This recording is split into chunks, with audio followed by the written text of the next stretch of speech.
How are you? You dodged that.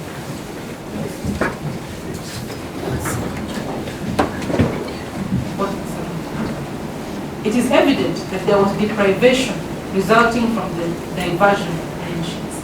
This constitutes a loss under the detailed definition which I have given above. They were diverted to the detriment of the intended beneficiaries who lost the benefit.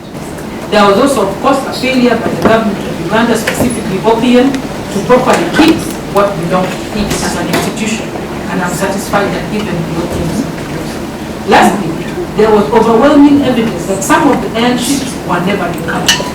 When you look at the Exhibit 14A and B and the court's count of the airships that were recovered, I'm satisfied that the prosecution proved that the action of Minister Deborah Namamonde in allocating 2,000 airships to the accused, who was not an intended beneficiary, amounted to a wrongful diversion of cost of loss. As previously stated, there is no legal requirement to prove that the persons who committed that predicate offense have been convicted, as long as evidence is presented before the court that that offense is satisfied. Lastly, the prosecution had to prove that the persons whose action led to the loss of public property knew or had reason to believe that the act or omission would cause loss.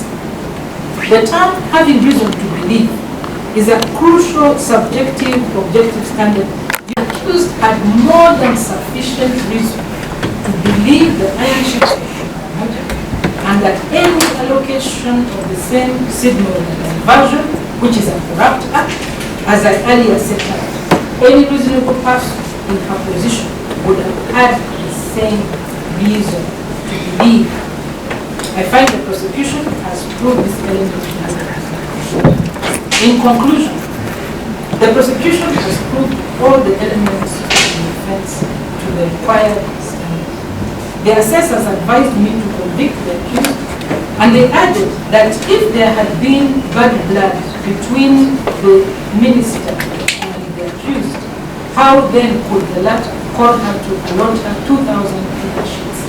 I found that reasoning quite persuasive, because the accused had stated in her defense that the minister and her were not seeing eye to eye, and that she was even fighting her politically. So it did not make sense.